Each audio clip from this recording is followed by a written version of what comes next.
Happy anniversary. Happy anniversary. Happy anniversary. एकजना यताहरू चाहिँ एनिभर्सरीको मान्छे अग्नु ल तपाईँलाई त मैले जानेको छु भन्थ्यो के भयो भाइ भनिदियो दाइलाई राति 12 बजे त्यत्रो ढाउन गरेको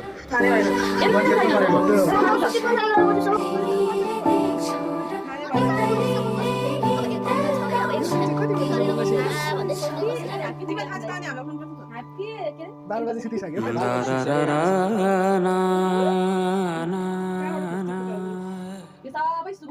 ए